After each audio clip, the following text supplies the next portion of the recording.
What's up, everyone? Welcome back to the channel. And this video is going to be about sex. Um, and it's going to be about sex in the church. It's going to be about sex before marriage. We are going to talk about sex. A topic that's never talked about or almost never talked about at church. I've never been to a church where it's been talked about. I've never heard a sermon on it. I never heard a pastor talk about it. It's pretty much a taboo subject to talk about in church. They pretty much steer clear of it. It's very personal. It can get messy. But the uncomfortability of talking about it, the awkwardness. If God can handle your awkwardness, if God can handle your mess, then we should have the courage to be able to talk about it. And that's what I'm going to do today. I'm going to talk about it. I'm going to have the conversation. I'm not an old man, so I know exactly what it's like. I can remember it. I remember it and know it like the back of my hand. The temptations that come with wanting to have sex, your hormones changing as you come into puberty, you start to go into your teens, the pressures, the attraction for the opposite sex that starts to sharpen as you're starting to mature into a young man or a young lady. If you go to public school, there's really no restrictions on the dress code. It's hard to keep focused as a young man in high school. I know, I've been there. It's hard to keep focused at college. It's hard to be focused at your job. Some of us work at jobs that seemingly have no dress code. And it's hard to be focused there with some of the things that women are wearing at work. I worked at a job, it was a mortgage company, and I'm telling you, it was like they had no dress code there, zero. I mean, some of the girls there dressed like they weren't going to work, but like they were going to a club, a nightclub to be specific. It's the craziest thing ever seen. I mean, ripped jeans. I remember one girl had on a shirt that had her back showing. Like there was like tears or slits like in the back where you can see her back and like her, her straps. And it's crazy what some of these girls was wearing to work. Like it was ridiculous. It was probably the most unprofessional job setting I've ever been at. Like I've never seen anything like it. It was crazy. Tight jeans. It was ridiculous. And of course, there was a whole lot of hooking up there. A lot of people were dating. A lot of people were married and committed adultery with one another. Like it was a crazy work environment. And just to let you know, I don't know if you guys know, but I'm actually dealing with a cold. I have a cold. I also have allergies that are playing with me. So forgive me because I know I probably sound stuffed up, and I apologize, but it just can't be helped.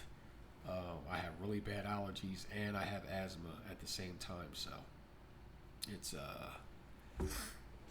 a double whammy for me. But anyway, this place was crazy. It was like nothing. I've never worked at a office environment where the women dress like that. It was the most crazy, ridiculous thing. But so you got that going on. The gym. Let me tell you about the gym. If any of you don't work out, I work out. I've been working out for a while. I'm very seasoned, and the gym is just ridiculous now. Like the gym is crazy. There are women in there in tank tops, yoga pants, like the most provocative, sexually enticing outfits you can think of. It's crazy. They walk around the gym now in like what you could consider Playboy bunny outfits. Like it's just ridiculous the stuff they're wearing. So trust me, I get it. I get it. I am not a what do you call it? I am not an elder in a church where I'm like I don't know what the hell's going on. I know what's going on because I'm not out of the game. I'm not old and I'm unmarried. So I know exactly what's going on and I'm not afraid to talk about this stuff because this stuff is real. And as a Christian man and as a Christian woman, you are dealing with this. We're dealing with this on a day-to-day basis. Like it's crazy. Sex is all around us. It's everywhere. It's in the gym. It's at our jobs. It's on the commercials. It's on Netflix. It's on movies, television, billboards, TikTok, YouTube, everywhere. The same place and platform that you're listening to my videos is the same place you can find sex. It's crazy. It's all over the place. So I know exactly what it's like. The pressure, the temptation, the urges. I know it all. So I get it and understand. But this stat here, and you can see it, 3% of people are virgins until they're married. So if you look at the number of marriages that take place, only 3% out of that number are actually virgins. That is a minuscule amount. It used to be 85% decades ago. And we went from 85%, fast forward to 2023, to 3%. It says 1 out of 30 women are virgins until marriage. So we are not doing a great job of educating our young women and our young men on sex in the church. Part of the reason is because we refuse to talk about it. That is a big part of the reason. I think for Christians, that is the biggest part of the reason. We have public schools that are more open and willing to talk about sex than the church. That is a problem. This is a huge pressure that young men and young women face into adulthood. So we have the teens and we have young adults, middle-aged adults who are dealing with this. Go to church, they believe in Christ, they pray, they read their Bible, they're Christians. But this is not an issue that gets taught. We need to start being more open-minded and being open to having awkward conversations. Being open to having conversations that can get messy. Because as I said earlier in this video, God does not have a problem with our mess. He doesn't have a problem getting messy. Because our relationships are messy. Our hearts are messy. We are messy. And Christ has no problem getting in the mess and straightening it out and working with us and helping us. He doesn't mind getting his hands dirty. He created us out of dirt. So he has no problem getting his hands in the dirt to help us with this issue. But it's going to take teachers and pastors and preachers and bishops to be brave and have enough courage to talk about this. They have to be willing to get dirty. They have to be willing to get messy because Christ is able, but he needs people that he can send. What did he say in the book of Isaiah? Who should I send to the people? And Isaiah's response was, I'm here, send me. We need to be willing to be sent. And I am going to do my best to do that for you today. Now, we already established that sex is all around us. We already established that externally we are being bombarded with images, movies, songs, especially songs We have to build up such a filter process on the inside of us to help us navigate our lives day to day, just so we don't get overwhelmed with all the sexual information that's coming in there. I didn't grow up in church, so when Christ saved me, I was fully immersed in sexual deviancy, willingly.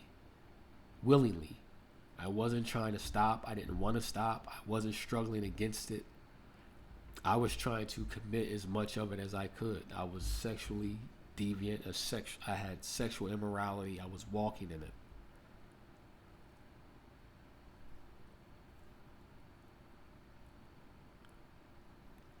So if you grew up in church, you have a great advantage over getting ahead of this than I did. And I thank God for it. I thank God that you had the opportunity to grow up in church if that's you. And you have that foundation laid by your parents, by your father, by your mother, grandparents, whoever it may be. I thank God that you're in that position because you can avoid so many heartaches and pitfalls that I wasn't able to. And I get it. I get the temptation. I could not wait to lose my virginity when I was a teenager. I was looking forward to it. I was doing everything I could to lose it. And when you're a Christian, you're doing everything you can to maintain it, to hold on to it. And it is so important. It's so worth holding on to. It's worth it, guys. I'm telling you. You keeping your virginity until you get married is so worth it. The benefits are astronomical.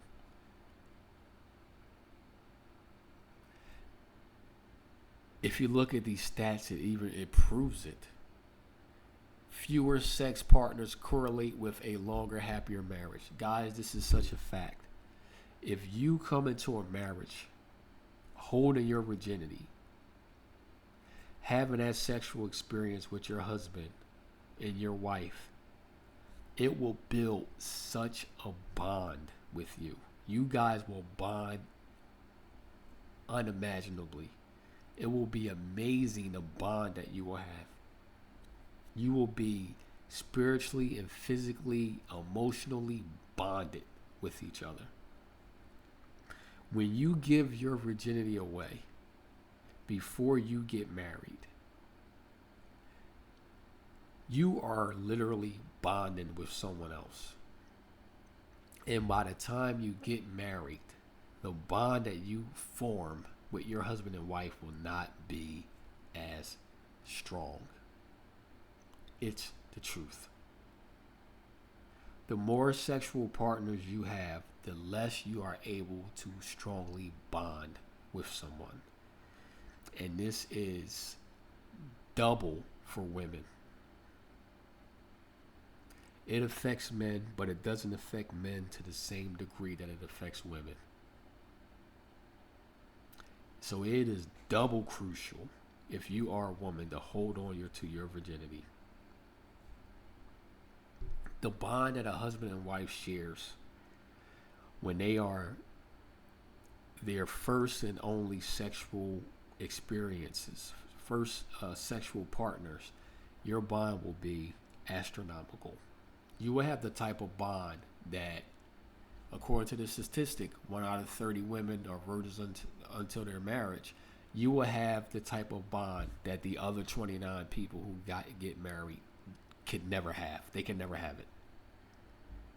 They can never have it. That's the thing. Once you lose your virginity, once you sleep with other people, you can't undo that. God can, obviously, I'm saved now. God can save you. God can renew your mind. God can restore you. But God cannot reverse what you did biologically. When you lose your virginity, you give up the opportunity to have that amazing, unimaginable bond with your spouse. You can never have that. You can't rewind back the clock. The same way you cannot get back your virginity. Once a woman has sex, she cannot get back her virginity. The hymen is done. It's gone. You can't reverse that. The same way you can't do that, you can't establish that bond, that strong, unimaginable bond that you would have created had you waited until marriage. And it's so worth it. This is the physical glue that joins you and your wife together. And it's like crazy glue. It's like crazy glue because you are your first experience. When you have sex before marriage, you have other experiences. By the time you find the person you want to marry, because you have these prior experiences, you will start to compare. You will compare your wife to past lovers, and she will compare you to past boyfriends. It will happen.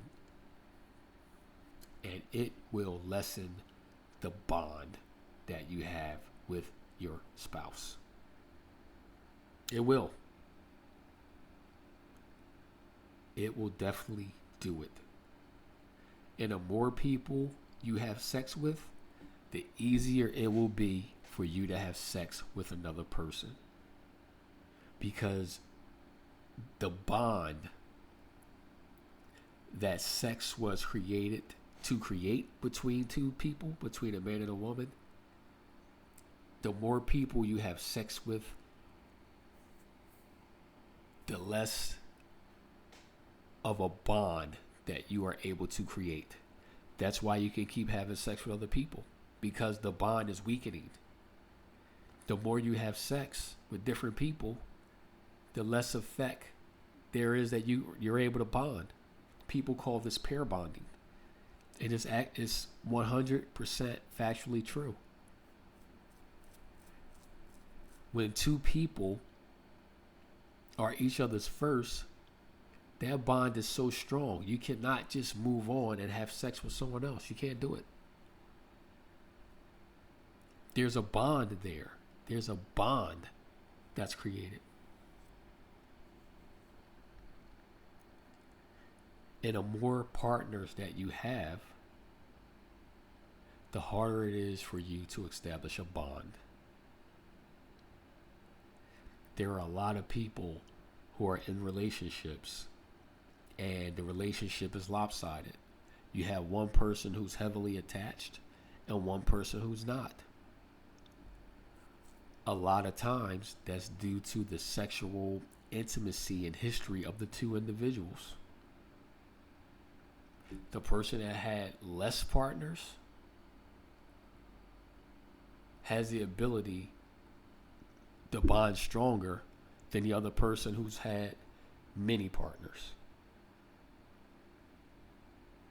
And this creates a very uneven relationship. But when you have two people who come together and they're both virgins, they create an incredible bond.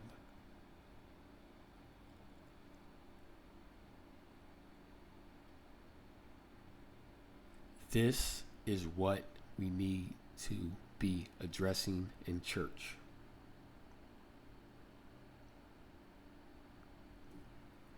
It's not just the fact that you can have a kid out of wedlock. I've done that. That can happen, and I've done it.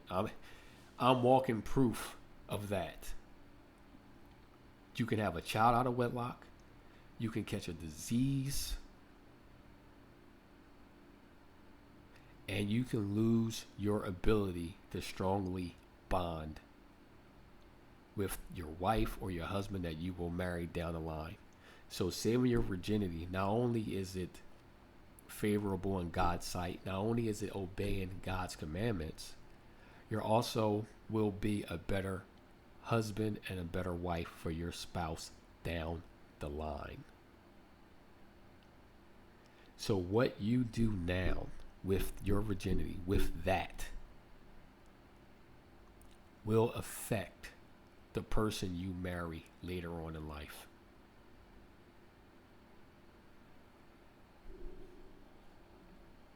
Try your best and your hardest to be the person that your wife and that your husband deserves when you do find them. It's important.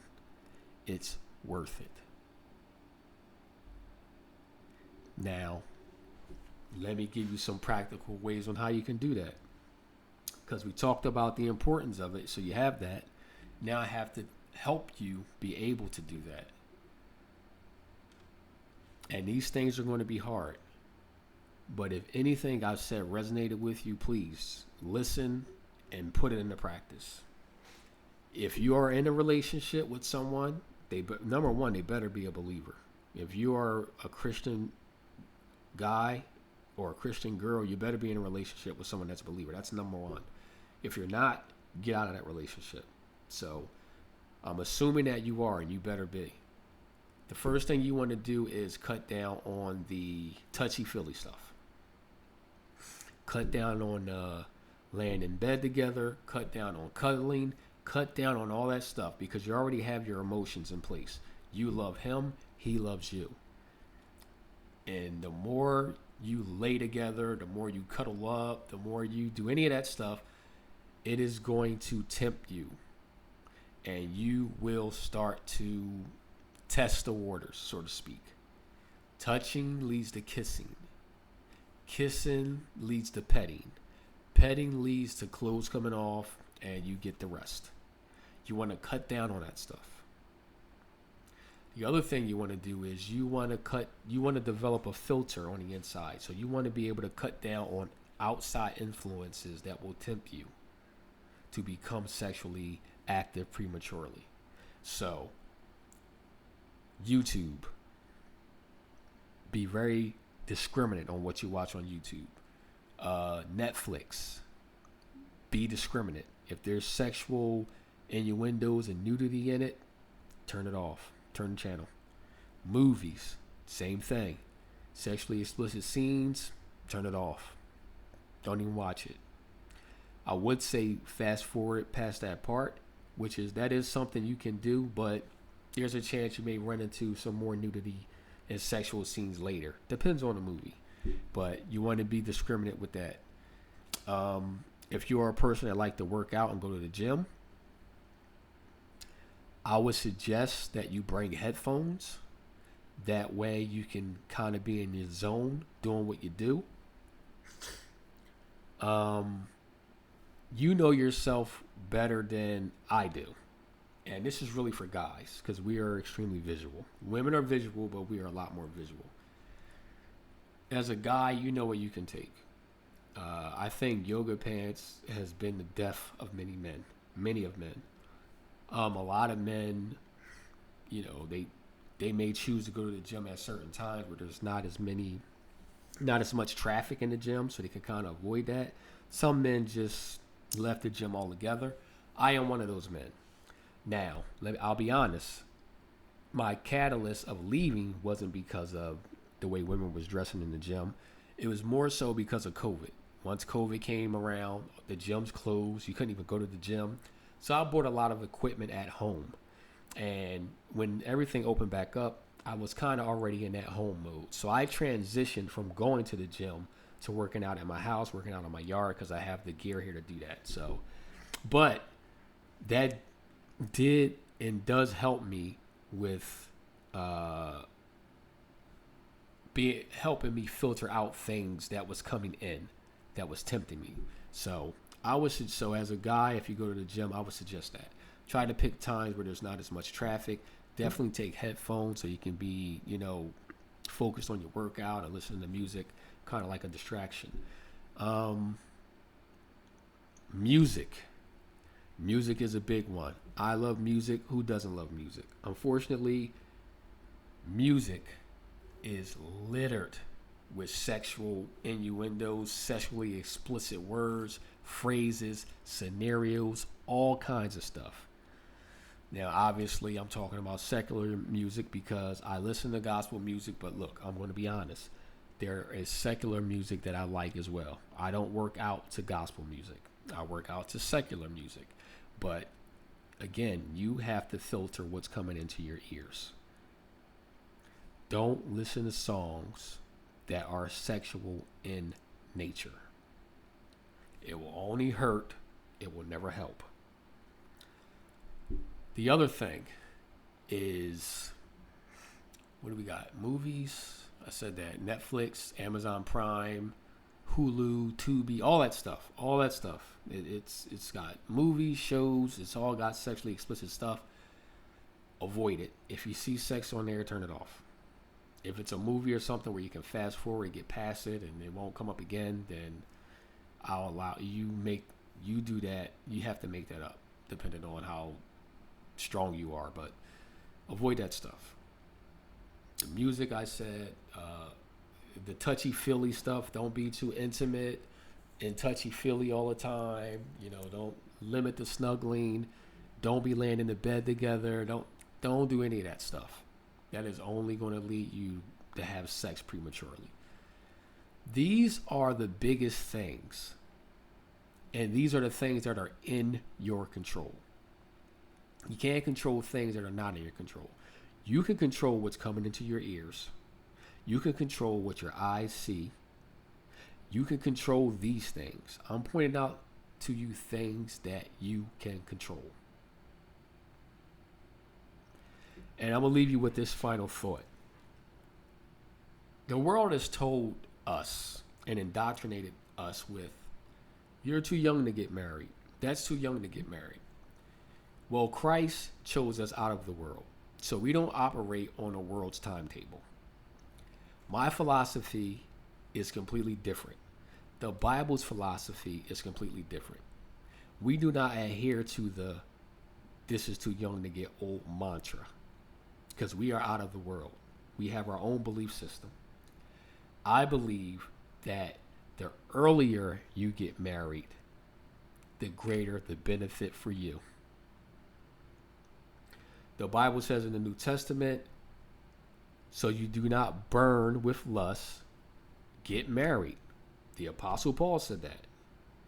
So why wait till you're 25? If you're in a relationship and you're 19, 20, why wait till you're 25 to get married and be burning with sexual lust and all that temptation for 5 or 6 years? It doesn't make sense.